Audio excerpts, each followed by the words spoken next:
కల్వ పువ్వు లాంటి కళ్ళు, కొటేరు లాంటి ముక్కు, దొండపండు లాంటి పెదాలు, గులాబీ రేకుల్లాంటి బుగ్గలు, నాజుకైన ఉండి లేనట్లుగా ఉన్న సన్నటి నడు, కారు చీకటి లాంటి నల్లటి పొడవైన కురులు, చంద్రవంక లాంటి వేలి గోర్లతో 2 మైళ్ళ దూరం సువాసనలు వెదజల్లే నీలిరంగు శరీరంతో, అందానికే అసూయ కలిగేంత శరీరాకృతితో.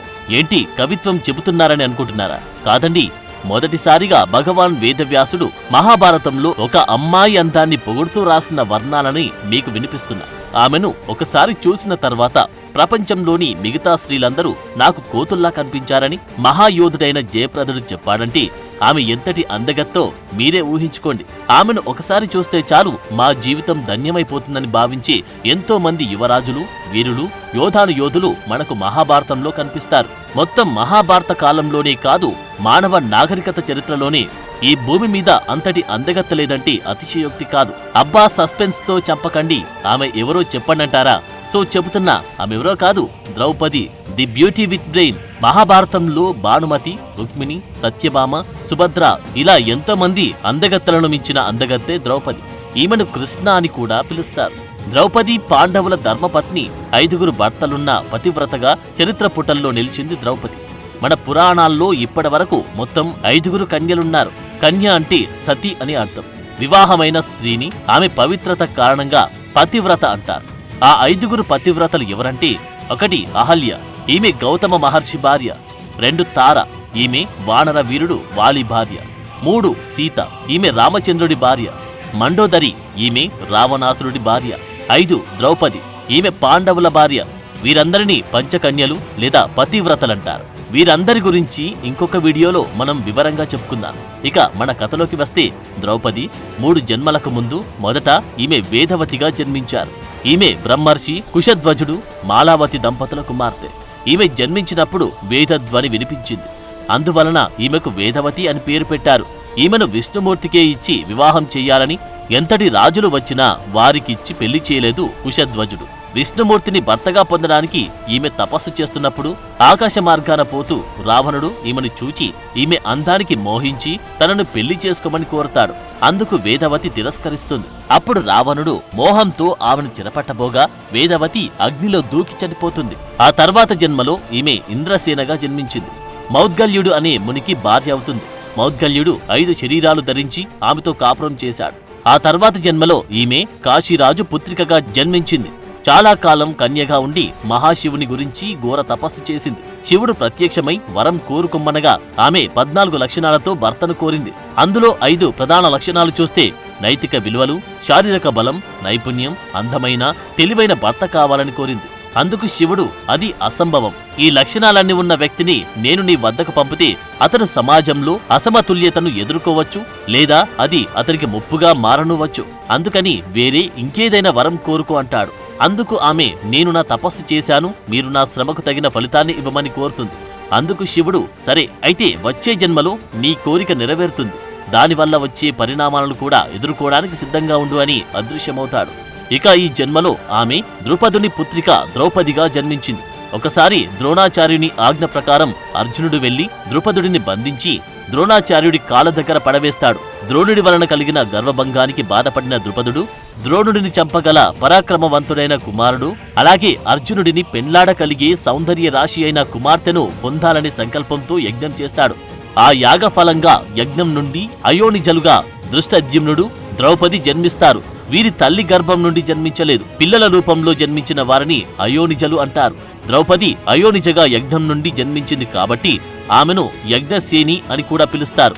అయితే ఇక్కడ ద్రోణాచార్యునికి ద్రుపదునికి మధ్య ఉన్న స్నేహం అది కాస్త వైరంగా మారి వీరిద్దరూ బద్ధశత్రువులుగా ఒకరిని ఒకరు ఎలా చంపుకున్నారు అనే దానిపై సవివరంగా ద్రోణాచార్య అనే ఒక వీడియో చేశాను. అది మన ఛానల్లో ఉంది. ఒకసారి దాన్ని కూడా చూడండి, మీకు అర్థమవుతుంది. ఇక కథలోకి వస్తే, ద్రౌపది చిన్నప్పటి నుండి చాలా తెలివైంది, చురుకైంది. అంతఃపురంలో యువరాణిలా తండ్రి ద్రుపదుడి గారాల పట్టిగా, అన్న దృష్టద్యుమ్నుడికి ఇష్టమైన చెల్లెలిగా అల్లరి చేస్తూ ఎంతో అపురూపంగా అల్లారుముద్దుగా పెరిగింది. వేదంగాలు అభ్యసించింది. ఈమె తెలివితేటలను చూసి గురువులు సైతం అబ్బురపడేవారు. నాట్య కళలోనూ అద్భుత ప్రావీణ్యం సంపాదించింది. తమ రాజ్యంలోని పేదల పట్ల చాలా దయ కలిగి వారి అవసరాలన్నిటిని తీర్చేది. ఆకలితో ఉన్న వారికి అన్నపూర్ణలా అన్నం పెట్టేది. ఎన్నో రాజకార్యాల్లో తండ్రికి చేదోడు వాదోడుగా ఉండి ఎన్నో సమస్యలను పరిష్కరించేది. ద్రౌపదికి యుక్త వయసు వచ్చాక ఆమెను అర్జునుడికి ఇచ్చి పెళ్లి చెయ్యాలనే ఆలోచనలో ఉన్న ద్రుపదుడు పాండవులు లక్క ఇంటిలో ఉండగా అది కాలిపోయి వారు చనిపోయారని తెలుసుకుని ఎంతో శోకించాడు. కాని పాండవులు ఎక్కడో ఒక చోట బతికే ఉంటారని పురోహితులు చెప్పడం వల్ల అర్జునుడిని స్వయంవరానికి రప్పించడానికి ఒక మత్స్య యంత్రాన్ని ఏర్పాటు చేస్తారు. ఒక బలమైన ధనస్సును తయారు చేయించాడు. ఆ ధనస్సును ఎక్కుపెట్టి ఆకాశంలో తిరుగుతున్న చేపను కొట్టిన వాడికి తన కుమార్తెని ఇచ్చి వివాహం చేస్తానని ప్రకటించాడు. ఒక అర్జునుడు తప్ప వేరే వాళ్ళు ఆ మత్స్య యంత్రాన్ని కొట్టలేరని ఆయన నమ్మకం. అయితే అప్పటికే ద్రౌపది అసమాన అందగత్తె అని ఈ భూమండలమంతా తెలియడంతో ఆమెను పెళ్లి చేసుకోవడానికి కనీసం దూరం నుండైనా ఆమె అందాన్ని తనివి తీరా చూడాలని అన్ని రాజ్యాల నుండి రాకుమారులు, వీరాది వీరులు, ప్రజలు, బ్రాహ్మణులు తండోపతండాలుగా స్వయంవరానికి తరలివచ్చారు. వారందరిలో ఒకరిని వరించడానికి తెల్లటి పుష్పమాల ధరించి ద్రౌపది స్వయంవరం భవనంలోకి వస్తుంది. అంతే, ఆకాశంలో తలుక్కున మెరిసే నక్షత్రాన్ని చూసినట్లు స్వయంవరానికి వచ్చిన రాజులందరూ నోట మాట రాక ఆమె అందాన్ని చూస్తూ ఉండిపోయారు. ఏ దేవకన్యో లేక ఏ గంధర్వ కన్యో శాపవశాత్తు ఈ భూమిపైకి వచ్చిందని భావిస్తూ ఆమె అందాన్ని మైమర్చిపోయి చూడసాగారు. ఆమె నీలిరంగు శరీరం వెదజల్లే సువాసనలు 2 మైళ్ళ దూరం వరకు వ్యాపించాయి. రెప్పవేస్తే ఎక్కడ ఆమె మాయమైపోతుందన్నట్టుగా ఆమె నుండి వచ్చే సువాసనలు పీల్చుకుంటూ ఊపిరి బిగబట్టి అందరూ ఆమెనే చూడసాగారు. ఆమె ఎవరిని వరిస్తుందో వాడు చాలా అదృష్టవంతుడని, తామే ఆ అదృష్టవంతుడు కావాలని ఆ భగవంతునికి మనసులోనే వేల నమస్కారాలు చేసుకుంటున్నారు. దృష్టద్యుమ్నుడు స్వయంవరానికి వచ్చిన రాజులందరికీ మత్స్య యంత్రం గురించి వివరించాడు. అలాగే ద్రౌపదికి స్వయంవరానికి వచ్చిన రాజుల గురించి చెప్పాడు. దుర్యోధనుడు, దుశ్శాసనుడు సహా 100 మంది కౌరవులు, వారి పక్కనే ఉన్న కర్ణుడు, అశ్వత్థామ, విరాటుడు, జరాసంధుడు, సాత్యకి, సాంబుడు, ప్రద్యుమ్నుడు, శిశుపాలుడు, జయద్రథుడు, భగదత్తుడు మొదలైన అనేక మంది రాజులు, ఇంకా యదు, వృష్ణి, భోజ, అందక వంశరాజులు, అలాగే సంభావనల కోసం వచ్చిన బ్రాహ్మణ సమూహాలను ద్రౌపదికి చూపించాడు దృష్టద్యుమ్నుడు. శ్రీకృష్ణుడు తన అన్న బలరాముడితో కలిసి స్వయంవరానికి వచ్చాడు.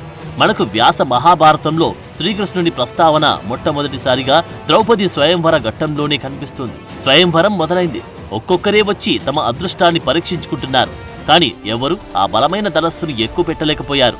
దుర్యోధనుడు సైతం ఆ ధనస్సును ఎత్తలేక అవమాన భారంతో వెళ్లి తన సీట్లో కూర్చుంటాడు. శల్యుడు లాంటి వీరులు ధనస్సును ఎక్కుపెట్టినా మత్స్యయంత్రాన్ని ఛేదించలేకపోయాడు. తర్వాత కర్ణుడు వస్తాడు. అందరూ కర్ణుడు తప్పక ఆ మత్స్యయంత్రాన్ని ఛేదిస్తాడనుకున్నారు. ఎందుకంటే అర్జునుడితో సహా పాండవులంతా చనిపోయారని ప్రజలందరికీ తెలుసు. కాబట్టి ఇక ఈ భూమండలంలో కర్ణుడిని మించిన విల్లుకాడు లేడని అందరి నమ్మకం. కర్ణుడు చేపను గురిచూసి బాణాన్ని సంధిస్తాడు.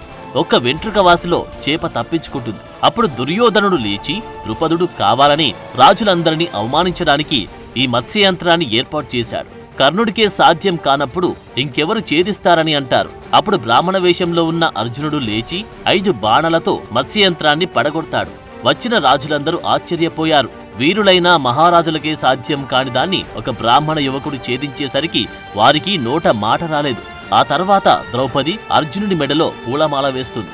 ద్రౌపదిని తీసుకుని అర్జునుడు మిగతా సోదరులందరితో కలిసి తాము నివాసముండి ఏకచక్రపురానికి వచ్చి తన తల్లి కుంతీదేవితో అమ్మా బహుమతి తెచ్చాను అంటాడు అర్జునుడు. అప్పుడు పూజలో ఉన్న కుంతికి సరిగా వినపడక భిక్ష తెచ్చాడనుకుని 5 అన్నదమ్ములు సమానంగా పంచుకోండి అంటుంది. ఆ తర్వాత ద్రౌపదిని చూసి అయ్యో తప్పైందే, నేను అన్నం తెచ్చావనుకుని 5 సోదరులు పంచుకోమన్నాను. ఒక అమ్మాయిని ఎలా పంచుకుంటారు, అది తప్పు కదా అని మదన పడసాగింది.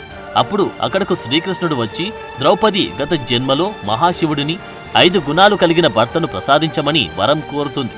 అప్పుడు శివుడు 5 గుణాలు ఒక్కరిలో ఉండడం అసాధ్యమని చెప్పి ఇంద్రుని 5 మూర్తులుగా రూపొందించాడు.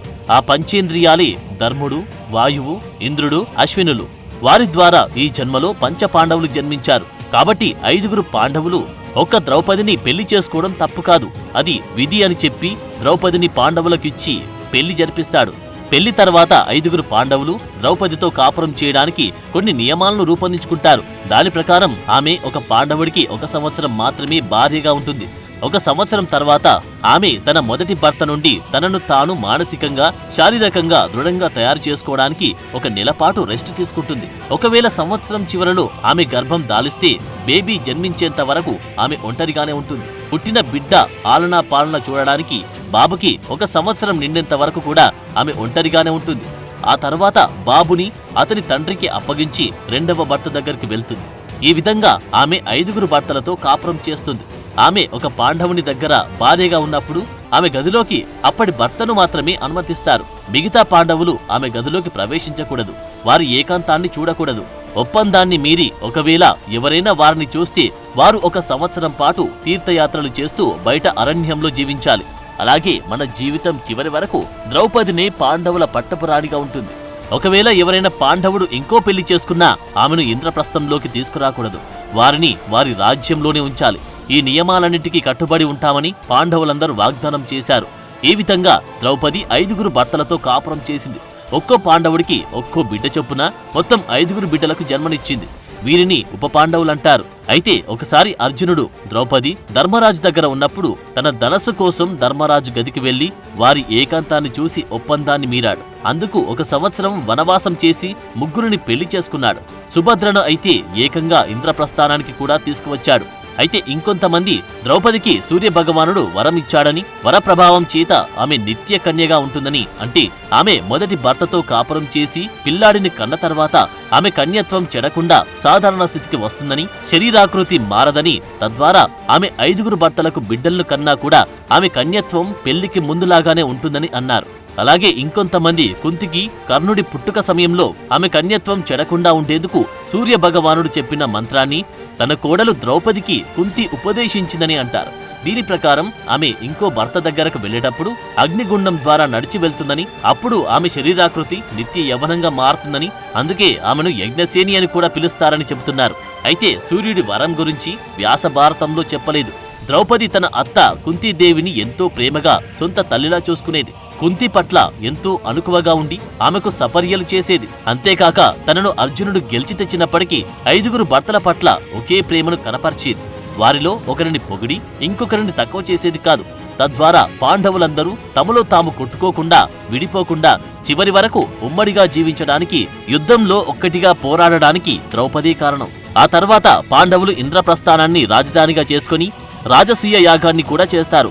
ఆ యాగం సందర్భంగా దుర్యోధనుడు ఇంద్రప్రస్థాన్ని సందర్శిస్తాడు. అక్కడ మయుడు నిర్మించిన మాయా మందిరంలోకి ప్రవేశించి అక్కడ ఉన్న అనేక వింతలు చూసి భ్రమపడి ఒక కొలనులో పడతాడు. అది చూసి నవ్విన ద్రౌపది అందేకా పుత్ర అందస్య అంటే అంధుడు కొడుకు అంధుడు అని దుర్యోధనుడిని అవమానించిందని, అందుకే దుర్యోధనుడు ఆమె మీద ఎలాగైనా పగ తీర్చుకోవాలనుకున్నాడని అంటారు. ఈ కథ కేవలం జానపద సినిమా కథ మాత్రమే. వ్యాస భారతంలో దీని ప్రస్తావన లేదు. ఇది మొత్తం బూటకపు కథ. పాండవుల ఆధిపత్యాన్ని చూసి కన్నెర్ర చేసుకున్న దుర్యోధనుడు వారిని హస్తినాపురానికి పిలుస్తాడు. అక్కడ ద్రౌపది దుర్యోధనుడి భార్య భానుమతితో సొంత సోదరితో ఉన్నంత ప్రేమగా, స్నేహంగా ఉంటుంది. అలాగే మామ ధృతరాష్ట్రునితోనూ అత్త గాంధారితో చాలా బాగా మాట్లాడేది. వారిని ఎంతో గౌరవంగా చూసుకుంది. వారు కూడా ద్రౌపది అణుకువకు, ఆమె తెలివితేటలకు ముగ్ధులై సొంత కోడలులాగానే ప్రేమగా చూసుకున్నారు. తర్వాత కుటిల బుద్ధితో ఉన్న దుర్యోధనుడు తన మామ శకుని చేత ధర్మరాజుతో పాచికల ఆట ఆడిస్తాడు. అందులో ధర్మరాజు తన సమస్త రాజ్యాన్ని పోగొట్టుకుంటాడు. అంతేగాక తనతో పాటు తన తమ్ముళ్లను, ద్రౌపదిని పందెంలో ఒడ్డి ఓడిపోతాడు. అప్పుడు దుర్యోధనుడు తన దాసి అయిన ద్రౌపదిని సభలోకి ఈడ్చుకురమ్మని తమ్ముణ్ణి కోరగా దుశ్శాసనుడు ద్రౌపదిని జుట్టుపట్టి సభలోకి ఈడ్చుకు వస్తాడు. సభలో ఉన్న పెద్దలందరితో ద్రౌపది ధర్మరాజు తానోడి నన్నోడేనా లేక నన్నోడి తానోడేనా నా ప్రశ్నకు సమాధానం చెప్పమంటుంది. ధర్మరాజు ముందు తాను ఓడిపోయినప్పుడు నన్ను పందెంలో కాసే అర్హత అతనికి ఎలా ఉంటుంది అని ధర్మ సందేహమైన ప్రశ్నను అడగగా సభలోని పెద్దలెవరూ ఆమెకు సమాధానం చెప్పలేకపోతారు. దుర్యోధనుడు ఆమెను కూర్చోమని తన తొడను చూపించాడు. అప్పుడు భీముడు దుర్యోధనుడి తొడలు విరగొడతానని ప్రతిజ్ఞ చేస్తాడు. తన జుట్టు పట్టి సభలోకి ఈడ్చుకు వచ్చిన దుశ్శాసనుడు చచ్చేంత వరకు తన జుట్టు ముడివేయనని ద్రౌపది చెప్పగా దుశ్శాసనుడి గుండెలు చీల్చి ఆ రక్తంతో ద్రౌపది జుట్టు ముడివేస్తానని భీముడు శపథం చేస్తాడు. అప్పుడు దుర్యోధనుడు ద్రౌపదిని వివస్త్రను చేయమని చెప్పగా దుశ్శాసనుడు ఆమె చీరను లాగుతాడు. ఈ అన్యాయాన్ని వికర్ణుడు, యుయుత్సుడు, అశ్వత్థామ మాత్రమే ఖండించారు. మిగిలిన పెద్దలందరూ తలలు దించుకొని మౌనంగా ఉండిపోయారు. అప్పుడు ద్రౌపది శ్రీకృష్ణుణ్ణి ప్రార్థించగా కృష్ణుడు ఆమెకు చీరనిచ్చి రక్షిస్తాడు. అంతకుముందు ఏ మహారాణికి జరగని అవమానాలు నిండు సభలో ద్రౌపదికి జరిగాయి. తర్వాత ద్రౌపదికి జరిగిన అవమానానికి చింతించిన ధృతరాష్ట్రుడు ఆమె భర్తలకు బానిసత్వం నుండి విముక్తి కలిగించడంతో పాటు వారు పోగొట్టుకున్న వారి రాజ్యాన్ని వారికి తిరిగిస్తాడు. పాండవులు వారి రాజ్యానికి తిరిగి వెళ్తుండగా వారిని వెనక్కి రప్పించిన దుర్యోధనుడు మరలా ధర్మరాజును పాచికల ఆట ఆడమంటాడు. ఒకసారి ఓడిన బుద్ధిరాని ధర్మరాజు పాచికల ఆట ఆడతాడు. అయితే ఈసారి యుక్తిగా ఆలోచించిన సుయోధనుడు 12 ఏళ్లు వనవాసం, 1 సంవత్సరం అజ్ఞాతవాసం చెయ్యాలని బంధం చెబుతాడు. ధర్మరాజు ఓడిపోవడంతో రాజ్యాన్ని వదిలివేసి తమ్ముళ్ళు ద్రౌపదితో వనవాసానికి వెళ్లిపోతాడు. అయితే ఇక్కడ ద్రౌపదికి అంతఃపురంలో ఉండే అవకాశమున్నా కూడా అన్ని వదులుకొని తన భర్తల వెంట అడవులకు వెళ్తుంది. ఆ సమయంలో సైంధవుడు ద్రౌపదిని అపహరించడానికి ప్రయత్నించాడు. ఈ సైంధవుడిని జయద్రథుడు అని కూడా అంటారు. ఇతను 100 మంది కౌరవులకు సోదరైన దుశ్శల భర్త. వరుసకు ద్రౌపదికి అన్నయ్య అవుతాడు. అయినా ద్రౌపది అందానికి పరవశుడై ఉచ్చనీచాలు మరచిన సైంధవుడు పాండవులు వనవాసం చేసే చోటికి వెళ్లి పాండవులు లేని సమయంలో ద్రౌపదిని ఎత్తుకెళ్లాలని ప్రయత్నిస్తాడు. అప్పుడు భీముడు వాడితో యుద్ధం చేసి చంపబోతాడు. అప్పుడు ధర్మరాజు అడ్డుకుని అతను మన చెల్లెలు దుశ్శల భర్త, చెల్లెల్ని విధవరాల్ని చేయవద్దని చెప్పగా అప్పుడు భీముడు జయద్రథుడిని చంపకుండా గుండు గీసి వదిలేస్తాడు. 12 ఏళ్లు వనవాసం ముగిశాక పాండవులు అజ్ఞాతవాసం కోసం విరాటపురానికి వెళ్లి విరాటిని కొలువులో పనిచేస్తారు. అప్పుడు ద్రౌపది విరాటరానికి సైరంధ్రిగా అంటే పని మనిషిగా ఉంటుంది. ఆ సమయంలో ఆమెను చూసిన కీచకుడు ఆమెను బలవంతంగా అనుభవించడానికి ప్రయత్నించి భీముని చేతిలో మరణిస్తాడు. ఇలా ద్రౌపది అందమే ఆమె పాలిట ఎన్నో కష్టాలను తీసుకువచ్చింది. అజ్ఞాతవాసం కూడా ముగించిన పాండవులు తమ రాజ్యం తమకు తిరిగివ్వమని, అలా కాని పక్షంలో కనీసం 5గురకు 5 ఊళ్ళైనా ఇవ్వమని కృష్ణుడికి చెప్పి రాయబారం చేయమంటారు. అప్పుడు ద్రౌపది తన భర్తలను దూషిస్తుంది. రాజ్యం వీరభోజ్యం, మహావీరులైన మీరు యుద్ధం చేసి మీ రాజ్యాన్ని మీరు గెలుచుకోకుండా 5 ఊర్లిచ్చినా చాలంటారా? మీకు చేతకాకపోతే చెప్పండి, నేను నా తండ్రి ద్రుపదుడి వద్దకు వెళ్లి నా అన్న దృష్టద్యుమ్నుడితో దుర్యోధనుణ్ణి ఓడించి నా ప్రతిజ్ఞను నెరవేర్చుకుంటారని చెప్పగా అప్పుడు భీముడు ఆమెకు సపోర్టుగా మాట్లాడతాడు. చివరకు ద్రౌపది అభిప్రాయం ప్రకారం శ్రీకృష్ణుడు హస్తినాపురానికి రాయబారానికి వెళ్లి అక్కడ దుర్యోధనుణ్ణి రెచ్చగొట్టినట్లు మాట్లాడతాడు. కృష్ణుడి మాటలకు కోపగించుకున్న సుయోధనుడు సూదిమెన మోపినంత భూమి కూడా పాండవులకు ఇవ్వను, చేతనైతే యుద్ధం చేసి గెలుచుకోమంటాడు. చివరకు 18 రోజుల పాటు కురుక్షేత్ర సంగ్రామం జరుగుతుంది. 18 అక్షౌహిణుల సైన్యం దారుణంగా తుడిచిపెట్టుకుపోతుంది. నిండు సభలో ద్రౌపదికి జరిగిన అవమానానికి కారణమైన వారు, అది చూసిన వారు అందరూ దారుణంగా పాండవుల చేతిలో మరణిస్తారు. ద్రౌపదిని ఎత్తుకెళ్లాలని చూసిన జయద్రథుడిని అర్జునుడు చంపగా దుశ్శాసనుడు గుండెలు చీల్చిన భీముడు అతడి రక్తాన్ని ద్రౌపది జుట్టుకు రాసి ముడివేస్తాడు. తర్వాత దుర్యోధనుడు తొడలు బద్దలు కొట్టి చంపి తన ప్రతిజ్ఞ నెరవేర్చుకుంటాడు. తనను అవమానించిన వాళ్ళంతా చచ్చారని సంతోషిస్తున్న ద్రౌపదికి ఆ సంతోషం ఎంతోసేపు నిలవలేదు. దుర్యోధనుడు చనిపోతూ పాండవులపై పగ తీర్చుకోమని అశ్వత్థామకు చెప్పగా రాత్రిపూట పాండవుల శిబిరంపై దాడి చేసిన అశ్వత్థామ ద్రౌపది 5గురు కొడుకులు ఉప పాండవులను అలాగే ద్రౌపది అన్న దృష్టద్యుమ్నుడిని దారుణంగా చంపేస్తాడు. యుద్ధం గెలిచానని సంతోషిస్తున్న ద్రౌపదికి తన కొడుకులు చనిపోయారన్న వార్త శరాఘాతంగా తగులుతుంది. ఆ విషాదం నుండి ఆమె కోలుకోవడానికి చాలా సమయం పడుతుంది.